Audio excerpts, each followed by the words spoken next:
আমি বিজনেসম্যান, আমার মান সম্মানের নিয়ে খেলতে দেন আপনারা।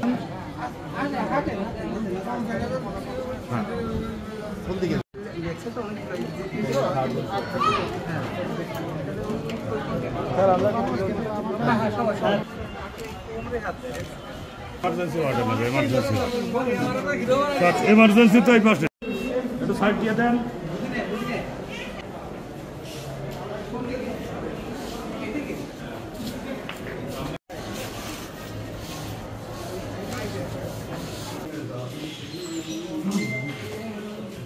আমাদের লবণচড়ার পেট্রোল পার্টি পেট্রোল করাকালীন ভোরবেলায় ভোর অনুমান 6:30টার দিকে টহল করতেছিল। তখন পল্লী বিদ্যুতের ওইখানে রিশাদ পরিবহনতে একজনকে নামতে দেখে, তাকে নামতে দেখে সন্দেহ হয় এবং তাকে আটক করে তার বাড়ি কোথায় জিজ্ঞাসাবাদ করে যে এখন নামলো কেন, এই সমস্ত বিষয়তে সন্দেহ হলে তাকে ব্যাপকভাবে জিজ্ঞাসাবাদ করলে এক পর্যায়ে সে স্বীকার করতে বাধ্য হয় যে তার কাছে ইয়াবা আছে এবং সেটাতে তার রেকটাম বা মলদারে রেখেছে।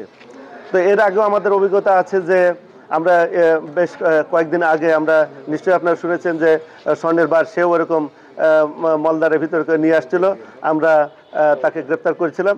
তো সেই হিসাবে তাকেও আমরা থানায় নিয়ে যাই, লবণচড়া থানায় নিয়ে ভালোভাবে জিজ্ঞাসাবাদ করলে সে এক পোটলা বের করে দেয়, সেখানে 600 পিস ইয়াবা ছিল।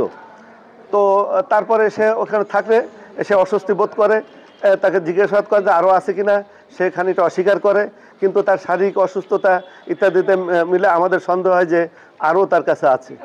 তখন আমরা হসপিটালে এক্সরে করানো হয়, এক্সরে করলে দেখা যায় যে তার পেটের ভিতরে আরও কিছু আছে। তো তারপরে এক পর্যায়ে সে স্বীকার করে যে তার পেটের ভিতরে আরও ইয়াবা আছে বলে তারপর সে স্বীকার করে। তো এই পর্যায়ে আমরা তারপরে হসপিটালে ভর্তি করা হয়, তারপরে ডাক্তারের প্রেসক্রিপশন মোতাবেক তাকে ওষুধ খাওয়ানো হয়েছে। এখন সে হয়তো আমাদের কাছে কিছুক্ষণ পরের ভিতরেই ওইগুলো পেটের থেকে, ওর নাম হচ্ছে উজ্জ্বল শেখ, 42 বছর বয়স, বাড়ি নড়াইল জেলায়। ওই ঢাকা থেকে আসছিল, সে ঢাকা থেকে আসছে বলছে, ঢাকার গাড়ি পরিবহনে আসছিল, তার বক্তব্য অনুযায়ী ঢাকা থেকে আসছে।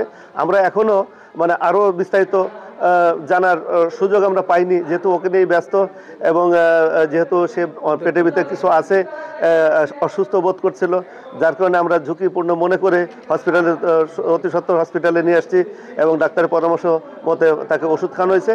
আমরা আশা করছি যে ওই দিন শর্ট টাইম ওই যেগুলো পেটের ভিতরে আছে ওগুলো রিলিজ হয়ে যাবে। কি পরিমাণ আছে এখনো সে বলতে পারে নাই, বলে নাই। আর যেহেতু সে অসুস্থ আছে আমরা পুরোপুরি জিজ্ঞাসাবাদ করি নাই যে একবারে পেটের ভিতরতে, যেহেতু সুস্থতা আগের দরকার, এই কারণে আমরা ব্যাপকভাবে করতে পারিনি। এবং আমরা তাকে সুস্থ হলে আমরা আশা করব যে এর মূল কোথা থেকে নিয়ে আসছে, এর গডফাদারকে আমরা সবই জানতে পারবো আশা করি। আমরা যেমন স্বর্ণেরটাও জেনেছিলাম যে আমরা কিন্তু স্বর্ণের বিষয়ে দুটা স্বর্ণের আমরা করেছিলাম, প্রত্যেকটারই তাদের গডফাদারকে প্রত্যেকে আমরা আইনের আওতায় আনছি এবং এই ইয়াবারটাও আমরা ঠিক একইভাবে আমরা নিশ্চয়ই এদের উৎস কোথায় এবং গডফাদার কোথায় আমরা আনতে সক্ষম হব আশা করি।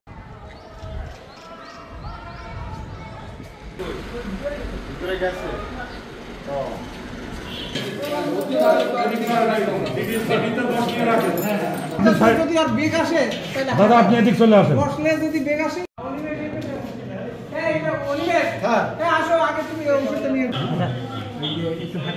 হাঁটাচলা করেন, 10-15,000 টাকা দিয়ে বলছি। কোথায় পৌঁছতে হবে? আমার মনে হয় এখন এটা পৌঁছানোর কথা ছিল আমাদের এলাকায়, কিন্তু ওই মুকুবল বস নামতে পারবে।